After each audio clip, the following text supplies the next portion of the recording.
Hi, I'm Lisa Singer. I am the Senior Director of Event Programming at MediaPost, and this is Brand Insider BTS, which you may see it looks a little different. We're not in boxes because we are actually in person. I am here with Liz Beerbugglin, and she is the Director of Lifecycle Marketing at Michaels. Liz, welcome. Thank you. It's great to be here. Well, I love that you are my first, okay? You're the first. This is the first time we've done it in person for the BTS series. And Liz is a favorite of ours at MediaPost. You've been at other events. Love you. Amazing. So to have her as my first is awesome. And also, where else better is it to be than at Stein Eriksen Lodge in Park City, Utah. Is this a magical place? Oh, it's the best. I've never been here and I am very impressed. Yeah, I always think of, especially when you go down the road with the lights, it's Hallmark movie come to life. Yes, absolutely. It really is. Yeah, we are living, we just need, the guy in the flannel, and from the rom-coms. And the little kid and the dog. Yes, exactly. Yes, exactly. Definitely. Well, okay, so I first need to sort of ask you, because as I introduced you, Beerbugglin, your last name, as opposed to beer, and why this name? Yeah. So I would say the short answer is when my husband and I got married, we were too stubborn to give up our last names. Wait, you're skipping past. Okay, yes. She got married in September. Yep. Okay, so newlywed here, okay? Yep, and we combined our names into one word, so it's not even hyphenated, no capital letter, it's just Beerbugglin, which I was typing in my last name into the presentation actually I was just doing, and it autocorrected to bear hugging, so that was some new information for me that now my name sounds like bear hugging. Yes. But yeah, we were kind of stubborn in the way that we wanted to, both have our last names, but also like the long answer is we've been together for a very long time. We've been, a part of each other's families for a very long time, and it was a really cool kind of symbolism of our families coming together to combine the family name. So we're creating a new one. That's awesome, and I love that you got top billing. No offense, Mr. Bugglin, or Mr. Beerbugglin now. What is Mr. Beerbuglin's name? Drew. No offense, Drew, but but also it sounds better. I agree. Yeah. Okay, so you just mentioned, you are our keynote speaker at our email summit, which is why we're here at Stein Eriksen for the email summit. And you gave us a presentation on the Michael's transformation. And what I want to ask you is your own transformation. What is one of the most, important or significant transformations you've experienced in your life? And maybe we don't talk marriage, but although I'm sure that's one of them. But and just what happened? Yeah. So there's a big kind of highlight or big moment in my life that I think of kind of the definition of transformation. My mom passed when I was 10, and I'm the youngest of my family, so it was very much you kind of grow up very quickly at the age of 10, when especially as a woman, growing up without a mom. And there's so many stories, and there's a lot of sadness around the event. Obviously, it's a huge life moment that brings a lot of trauma, a lot of sadness, but I will say there is certain silver linings in the way that it shaped me as a human. I grew up very quickly, and so I became very much someone that just figures things out. When you're a 10-year-old and you're a woman that is without a mom, you kind of have to learn your way through the world. And then also, just becoming really close to my family, my siblings and I, my dad and I, we are all very close-knit, and it's been, a blessing to have them as a support system. So while, definitely a big gap in our lives, it's still been something that we've all kind of worked through together, and it's all made us very strong, very empathetic, and also just kind of very present in the moment, just, understanding that life happens and there's good and bad, but it goes on. So. Yeah, no, I'm so sorry that you lost your mom so young, and I love, it sort of defines you, just from what I know of you, that you do see those silver linings. You seem to be so positive, but also independent, and just, I was talking yesterday with someone about you in presenting, and even we heard someone say that you just really sort of have this poise about you. Oh, thank you. Yeah, so it really comes out in that. So I really appreciate you sharing that. Thank you. Yeah. So, well, I want to talk about that a little bit because, as I said, you are here speaking for Michaels, but when you think about your career, when you first started out, because you started out in graphic design, I think, and then you crossed over to marketing. Yeah. You were at Ulta, and then I like to say we helped here because you did. As I mentioned, Liz had spoke at one of our earlier retail summits, I believe, and the CMO of Michaels, Mandy Rassi, who is also, I've interviewed her for BTS as well. Yeah. She's another one of our favorites. She saw Liz speak and again was just so impressed. She snatched her up, and now you're at Michael's. So I think that's awesome, and I just give myself a little pat on the back, media post. But no, just talk about going back to when you were in college, and just starting out. And obviously you had other plans, at least it seems that. Yeah. Talk about what you were planning and then how it's transformed to really where you are today. Yeah, so I'm very much someone that is curious about a lot of things. I say yes to a lot of things, so I want to kind of test everything out. So I really wanted to understand the tactical, more of the kind of design side of marketing, and then, I even went into more coding focused, and then I kind of, shifted a little bit into marketing. And I would say in college, what I loved was the variety of education that I was obviously able to access. So I would go from a coding class to design to marketing to entrepreneurship. It was just really, I wanted to wear all the hats.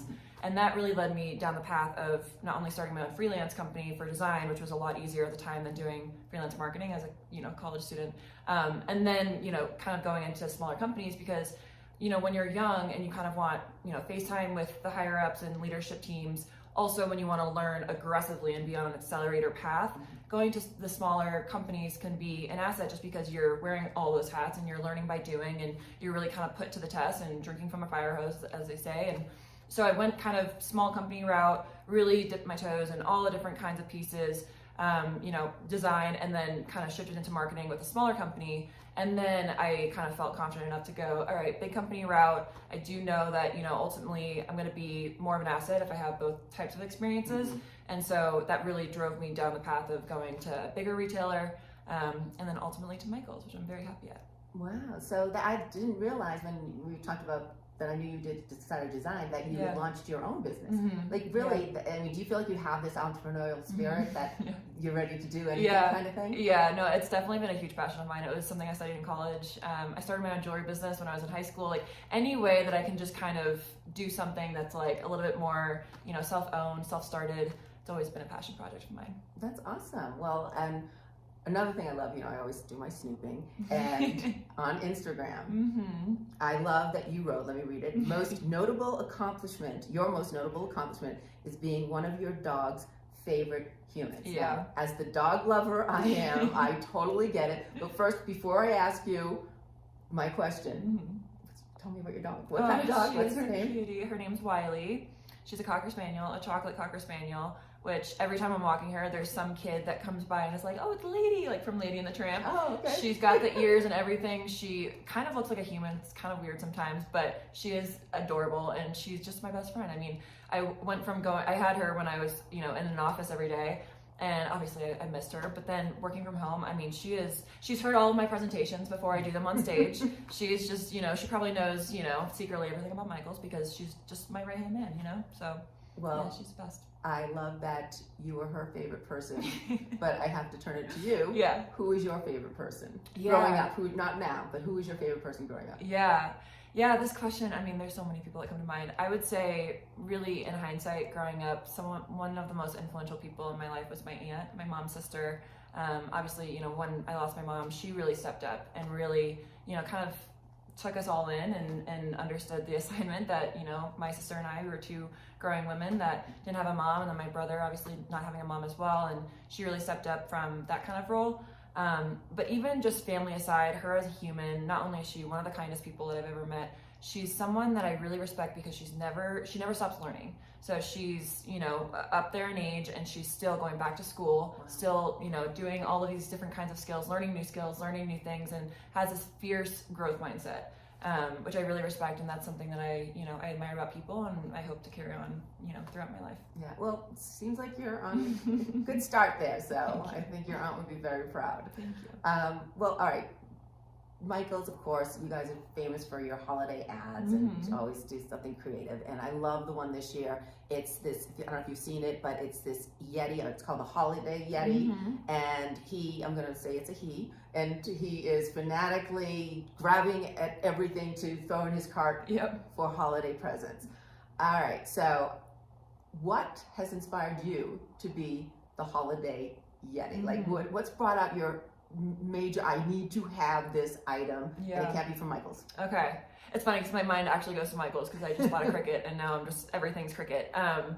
But the non-Michaels purchases that I've been going a little fanatic around was actually on our honeymoon. We went to Bali and we went a little nuts. I mean, we actually had to buy another suitcase to bring home all the gifts. And when we got back, our living room was literally just laid out all these gifts for, Christmas, birthdays. I think for the next 10 years, I have gifts for my sister, my brother, everyone. But it was just so fun, just kind of, exploring Bali, knowing that everything that we buy, we're gonna have a story around. Like, oh, we bought this in Bali and, in the capital or whatever, it might be. There's just so much to Bali and there's so much culture, and all of that really came to life in the things that we bought. And so yeah, every time now we look at, at corners in our room, we have a little glimpse of Bali. So. Yeah, you're creating memories. Exactly. You have those memories, but you're creating reminders. Those constant reminders. Exactly. Which is really nice. Yeah. Is there sort of something about you, or maybe just an inconsequential? It could be inconsequential, may not be, but something that most people wouldn't know about you. I would say, well, I don't know if most people don't know me like this, but I'm a very big goofball, and I seem very serious sometimes, especially at work when I have a very get stuff done mindset, and I can be very serious, and I like to work fast, so sometimes I think people might think I'm more serious than I really am. But my husband and I mean, that's why I married him. He is the funniest person I've ever met, and we are just goofballs, and we're always laughing or something. And so I try to bring that into the workplace when I can. There's not always time for it, but I think some people think, I might be a little bit more serious than I am, but we love to have fun with life and not take anything really too seriously, but, enjoy it. So, I can see that because when, as I said, she's been at our summits before, and I think during that time, I did think you were a little bit more serious. I totally agree with the whole poise. Like, I watch it, I remember, and you're actually wearing the shoes. We're not going to look at the shoes, but I was watching her on stage, and I was looking at her shoes, and I'm like, I love those shoes. And I'm like, she's tall like me. I have big feet, and I'm like, and they look good even in big feet. I was like, I even took pictures. I was like, ready to try and find them. But anyway, that said, you did come across a little bit more, but now that I've gotten to know you more so, I haven't seen maybe the goofball, but I definitely seen the sillier side of you. Yeah. So it might be my default in these scenarios to be a little bit more serious, which I think I need to rewire a little bit, because I do need to bring that out a little bit more. And I think when I see the people that, I admire for, where they are in their career be a little weirder and goofier, I'm always admirable of that. So it's definitely something I should be bringing out more so, and something I'll work on. Well, to help you work on that, I think we should have a wedding trivia game. What do you think? Oh, I'm scared. Okay. You're up for it? All right. You'll know why I'm sort of doing this for this first question. Where is the most popular honeymoon destination? Cabo? No, where you went. Is it Bali? Oh, wait, maybe not. Okay. It's Hawaii, Greece, and Bora Bora.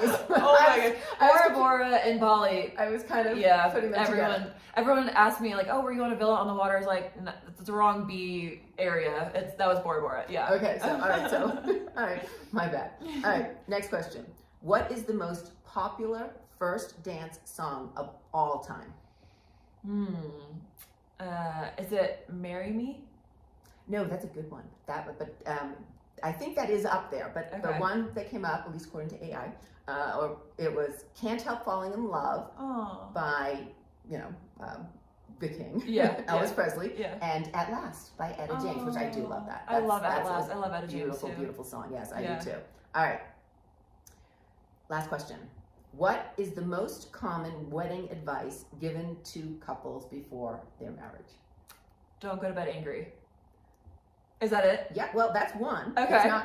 It's kind of, forgive. It doesn't say go to bed angry, but it says, okay, make time for each other. Yep. Be kind. Forgive and trust. And that's it. So I love it. I wish that I knew this before I wrote my vows. So you passed. But I have to ask you, which I forgot to actually ask for the last one.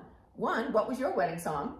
even though we ain't got money, and we remixed it. This is where I say I wear a lot of hats. I actually remixed it myself to a Kanye song called Gold Digger. And so we basically had our first dance turn into a dance party with our wedding party. Oh, I love that. That's so fun. It was a rowdy time. Yeah. Okay, very cool. And then I have to ask, what is the best advice you received before getting married, and from whom? Best advice that we've received? I think just taking time for ourselves unplugged, especially in today's day and age, especially both of us working, we have very serious jobs, and just taking time for ourselves unplugged and just being with each other. I think that was actually from my aunt that said that. She's very unplugged. We go on camping trips together, and she's someone that's very in the moment, very present. And so I think that was the best wedding advice that I got. Very good. Okay. Are you living up to, so far, in this long time that you've been married, not going to bed angry with each other? Yes. We are, again, we're goofballs. And so if anything, we're just like up all night talking and just laughing and telling jokes. Yeah, we don't go to bed angry. We don't obviously every couple fights, but we don't fight too much. Okay. Well, good to hear. All right. So I'm curious. Okay, we've talked a little bit like back in college what your plans were, but even younger, is there advice you would give young Liz that you wish you knew today? I think being confident in your curiosity would be the advice that I would give myself, because again, I was someone that wanted to learn a lot, and I was interested in a lot of things. And I think especially as a woman growing up, you might try to dampen yourself, might try to, fit in smaller spaces, and might try to fit in with the crowd and all of that. And there was definitely a time where I fell into that, and definitely a time where I tried to dampen a little bit of, what I brought to the table. And then, it took a little bit of rewiring to understand, like, I have a lot to bring to the table, and I should be confident in that conviction. And I also think being confident in asking questions and talking to people like, hey, I have a lot to learn from you, and talk to me about your experience. And, something I always really respect at work is when someone asks a very foundational question or elementary question, because they've put their ego aside to learn and better themselves. And I can guarantee that there's someone else in the crowd that had that same question. And so I think just being confident in your curiosity as a kid is the best advice that I would be able to give. I'm curious, because I do think that's something a lot of women struggle with, having that confidence to want to appear that you know everything, or you have all the answers, so you don't ask questions, which can then hinder what we're doing, because we're not learning from all of these people who can help us, or are asking for help, that. So do you feel like, is it more in work or business, or do you feel like you also had that a little bit in life and, on the personal side? I would actually say more on the personal side. Really? Yeah, I think I understood on the work side, I needed to step up and just kind of get through the challenges and really have that fierce growth mindset. On the personal side, I think it was where I was a little quieter at times.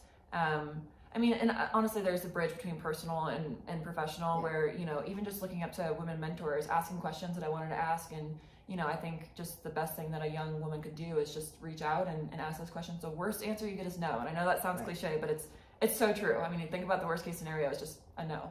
And that's not that scary. No, that's true. I think it's something that women, and I've struggled with it. I think it's just a matter of being able to say you're not perfect. Yeah. And, and as close as I am, but in general, like, it's just, I think we want to portray that in some ways. And it's just something we need to get over. Yeah, absolutely. Of course. Okay, so back to Michael's. Yeah. The tagline is everything to create anything. So I want to ask you for when you were a kid, and I asked Mandy this as well. Okay. So I'm doing a repeat. But as a kid, what was one of your favorite things to create or to do? What did you like to do? So I loved school as a kid, and I loved all the class projects. I can't remember a specific craft that I did multiple times, because I think I just was always doing everything. I probably even wrote on the walls. I was probably that kid, my family could attest. But I would say one of my favorite actual class projects was we had to make a haunted house. And my family was very much like, you go above and beyond. You don't just do the norm, don't just make a regular haunted house. So we made it out of a pumpkin. And my entire family helped me out with this one. We were scooping out, the guts of a pumpkin, made an entire haunted house. That's where I learned that pumpkins rot over the course of a couple days.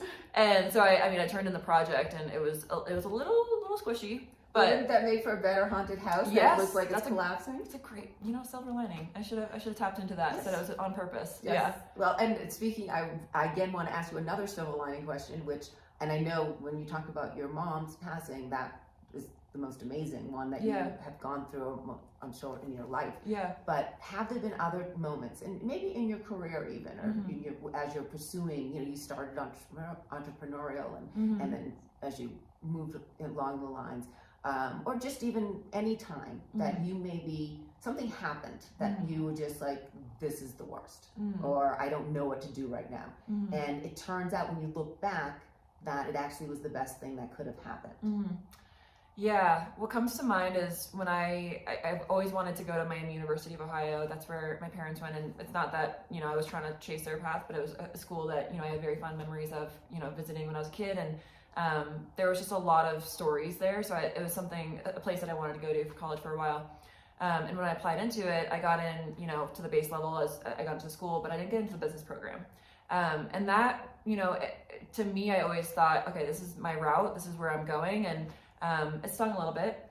Come to find out, I get into the school, and in freshman year, I apply into the business program, I get in, but by that point, I had already majored in something else called interactive media, which was a blessing in disguise because I got to learn all things about design, coding, and I actually could focus on digital marketing within that major.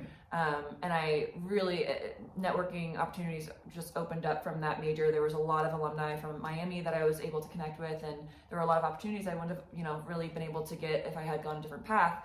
And then I applied into the business school, got accepted, became a TA, and ultimately, it took off. But that initial kind of hump, I think it made me work harder, and it made me kind of, ground myself in, all right, I have to pivot a little bit, and it was a blessing in disguise. Yeah, well, and I think that's a big lesson. I mean, especially, I know it's an overused word in marketing. We have to pivot, that kind of thing. But I think it's something that we do even just in life, have to continually pivot. So absolutely. It's nice to know that it's, you may think, well, there's a reason this happened. Oh, absolutely. I'm a huge believer in that. And, if anything, just challenges make you stronger. And, at the end of the day, you'll be a stronger, more, settled in your own conviction from the challenges that you face. Okay, so we mentioned earlier, or I mentioned earlier, but you talked as well about the holiday Yeti from Michaels. So I'm curious, because, we all grew up with all of these, holiday characters that we watch on TV. Did you have a favorite one as a kid? I loved Frosty. So I grew up in Boston, and we had a front yard, and obviously every winter we got snow, a lot of snow. I mean, to the point where sometimes we couldn't open our door. But I would love just kind of going out there, making snowmen with my siblings. We always made a Frosty, and my dad actually quoted the movie a lot growing up. What's it called? No Money, No Ticket. I can literally hear him doing it. I don't remember it enough. It's so funny. Yeah. Frosty was my movie of choice, and I think they had a TV series as well. Maybe I'm mixing up the two, but yeah, Frosty was definitely my character of choice growing up. Well, first I have to say, and now that you say it, I remember it. But I forgot that you're from Boston too. Yeah, we're both from Boston. I forgot that you're from Boston. Yeah, I remember thinking that. Yeah. At whatever time. Oh my gosh, I love that. So and I do know the snow in Boston. Yeah. Definitely. And my dad used to make these igloos, so he'd plow the driveway, and all the snow would pile up, and then he'd cut it out for us, so we could have little igloos. Oh, I love that. I love that. So I love good memories. Yeah. All right. Well, that's cool. Okay. So, all right. I know we all have these big dreams that we want to do things. We want this for our lives moving forward.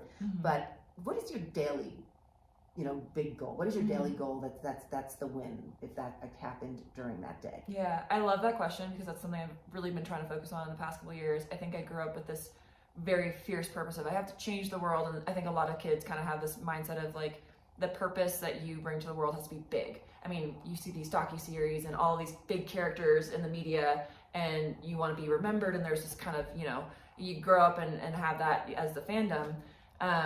But for me, I've realized a lot of the purpose in my life is just driven from every day being nice to someone, holding the door for someone, saying please, saying thank you. And honestly, having conversations with someone that you wouldn't normally have a conversation with. Like the amount of times that I've had a conversation with my Uber driver that I'm like, especially when I lived in California, I was like, I walk out of there like, this is one of the most insightful conversations I've had in my life. And, I think the daily win is just making a positive impact, even in the gray, small, medium places. just between two errands. Yeah. You know, it's just making a positive impact either for yourself, for someone else, or for the world. Yeah, no, I agree. I think that's wonderful, and I think it's funny what you say about talking to people. I know I tend to put the earbud in when I get into the Uber. Yeah. But there's every once in a while I go in and I chat, and I'll just be, and I get out happier. Yeah. I don't know. It's just like, it's just, or even just that, like, I don't like, even walking down the street when you walk by someone, whether I lived in New York, California, Boston, but I still think if you just you two, smile, say hi, something like that, and it makes you feel better. Yeah. And that's just, I don't know. I just think interaction, I think it sort of feeds us. Yeah. Oh, absolutely. Absolutely. And you don't know what kind of day they've had, so you could have just turned things around for them, and you never know. So, all right. Final question. Yeah. So, newly married, came back from Bali. What's next year? What's the what you want to see, something, and not on the business side as much as there's I'm sure a lot there, but just personal side. Yeah. So we are in the market for a new house. So that in the next couple of months we're going to be house hunting, and I could not be more excited. We currently live in an apartment in Colorado, and it's great for us, but we're outgrowing it. We're getting a new dog actually in March, and so we're hoping to kind of line the two up. But yeah, lots of exciting things to come there. And I'm a big DIYer, and so I can't wait to have a house to just DIY. I don't think that the projects will end. I love like refurbishing furniture and all of that, hence why I work for Michael's, all things crafty. So I'm just really excited to get into that space, make it our home, and kind of craft it to be our home. So awesome. Are you looking for more one level, more like what's the design? Yeah, definitely 2 levels. With a yard, a fenced-in yard. And happy for the dogs. Yeah, exactly. And it's not rare to find some good yards in Colorado, so that's great. Definitely a good neighborhood and hopefully close to town. We live like in the town right now, and it's one of our favorite places in the entire world. Actually, the architect for Disney modeled it after the downtown of Fort Collins. Really? Yeah, that's like my claim to fame about Fort Collins. It's special. So I would love to be as close to town as possible and have some space. You'll be like a Hallmark movie. Exactly. And Drew will wear the flannel. And you can walk the dogs. Exactly. Awesome. Yeah. I love that. I'd watch that. Right? I agree. Well, Liz, thank you so much. This was so awesome. I'm so glad that you were able to do this. Thank you for having me. Yes, and thank you for watching. This is, again, our special edition. We are together in person. And please keep watching, and also if you have anyone that you want me to sort of pull back the curtain on, any influential woman marketer, please let me know. I'll do my best to get her. And again, thank you for watching, and thanks again, Liz. Thank you, Lisa.